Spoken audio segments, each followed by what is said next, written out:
یہ کہانی میری دور ایک رشتے دار کی ہے۔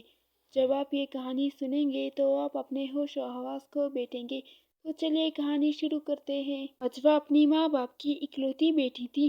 یہ لوگ کشمیر کی ایک خوبصورت پہاڑی علاقے میں رہتے تھے۔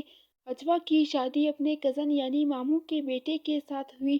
اجوا شادی کے بعد بہت خوش تھی کیونکہ اسے ایک اچھا تو شوہر اور پیار کرنے والے سسرال ملے تھے۔ اجوا کو زندگی کی ہر سہولت موجود تھی مگر وہ ابھی تک اولاد جیسی نعمت سے محروم تھی۔ بہت سے علاج اور دعاؤں کے بعد اللہ تعالیٰ نے انہیں ایک بیٹے سے نوازا۔ اجوا اور اس کے شوہر نے اللہ تعالیٰ کا بہت شکریہ ادا کیا، لہٰذا اجوا اپنے بیٹے کے پرورش میں مگن رہی۔ 2 مہینے اسی طرح خوشی سے گزر گئے۔ ایک دن اجوا اپنے بیٹے کو سلا کر گھر کے کاموں میں مشغول ہو گئی۔ ان دنوں موسم بہت ٹھنڈا تھا۔ ان کے پہاڑی علاقے میں ہر طرف سے برف ڈھکی ہوئی تھی۔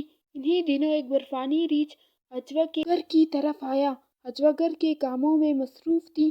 ریچھ نے اجوا کے بیٹے کو دیکھ کر منہ میں اٹھا لیا اور وہاں سے روانہ ہو گیا۔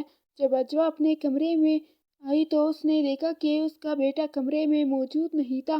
اجوا پر بے ہوشی طاری ہو گئی۔ انہوں نے ہر جگہ چھان بین کی مگر اس کا بیٹا نہ مل سکا۔ اس واقعے کے بعد انہوں نے گاؤں چھوڑ دیا اور شہر آ کر رہنے لگے۔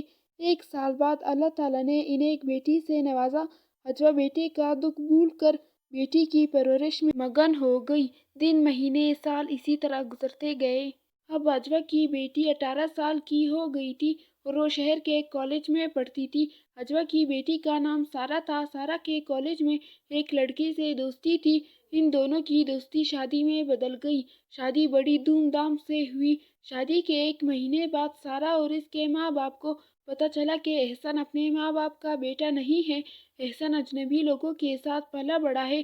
یہ بات احسن کے گھر والوں نے بتایا۔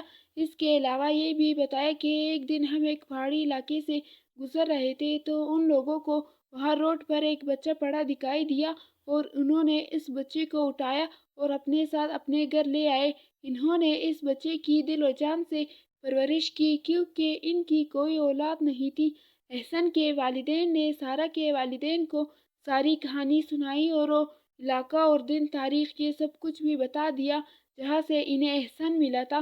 جب سارہ کے والدین نے جانا تو ان کے ہوش اڑ گئے کہ سارہ اور احسن تو سگے بہن بھائی ہیں اور دونوں سگے بہن بھائی کی شادی ہو گئی ہے۔